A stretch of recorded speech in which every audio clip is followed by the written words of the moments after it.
Abot na may mga my loves, mo din ni ilhang main gate diri sa resort. Pagsud na mo sa gate mga my loves ni ana ang guard nga. Lahos lang mo sir, unya nagboto nyo sa unahan na ay pa-right mo.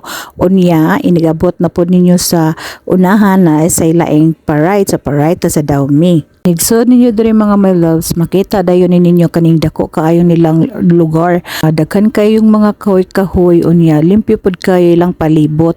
Nindot sa tanaw ng ilahang mga Bermuda ba.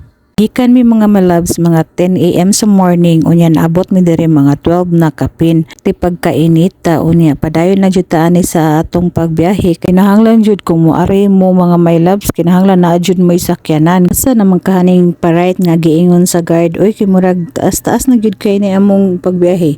Aw di ara, so pa-right na mi ani mga my loves. Wow, makita nimo mga my loves na adayoy fountain. Yan apoy mga bougainvillea flowers. Nice kay lang fountain ay murag usa na lang jud ka pa-right ang kuwang nato ani mga my loves. Unya nakita na jud namo ang laing dan nga pa-right mga my loves. Murag duol-duol na jud ta diring dapita kay last naman ni nga giingon sa guard. Kita sad namo nga naay mga sakyanan nga naka-park kasi nag-check-in pod ni sila.